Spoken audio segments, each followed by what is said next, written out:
Tu veux bien faire, tu veux qu'il se tienne droit, qu'il parle correctement, qu'il se contrôle, qu'il réussisse à l'école. Tu corriges ses gestes, ses notes, ses réactions. Tu veux qu'il devienne une bonne personne. Mais tu sais ce qu'il ressent, lui? Il ressent qu'il est trop, mal ou pas assez. Il commence petit à petit à avoir honte de ce qu'il est. Et cette honte, elle ne part pas avec le temps. Elle devient un masque, un faux self, un enfant qui n'ose plus être lui-même, même avec toi. Et c'est comme ça que naît la blessure d'humiliation. Pas dans la violence, mais dans la répétition des petites remarques pour l'aider à s'améliorer. Le cerveau social de l'enfant est hypersensible au jugement des figures d'attachement.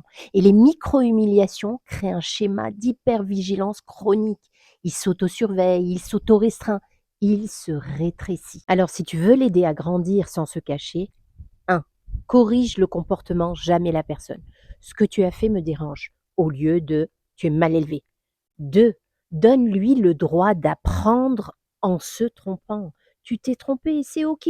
Au lieu de tu t'es trompé et c'est OK. Tu es en train d'apprendre. 3. Toujours une parole digne en public. Jamais de correction en public et jamais d'ironie blessante. Un enfant humilié ne devient pas sage. Il devient silencieux et souvent, il se hait en secret. Écris-moi par an si tu veux en savoir plus.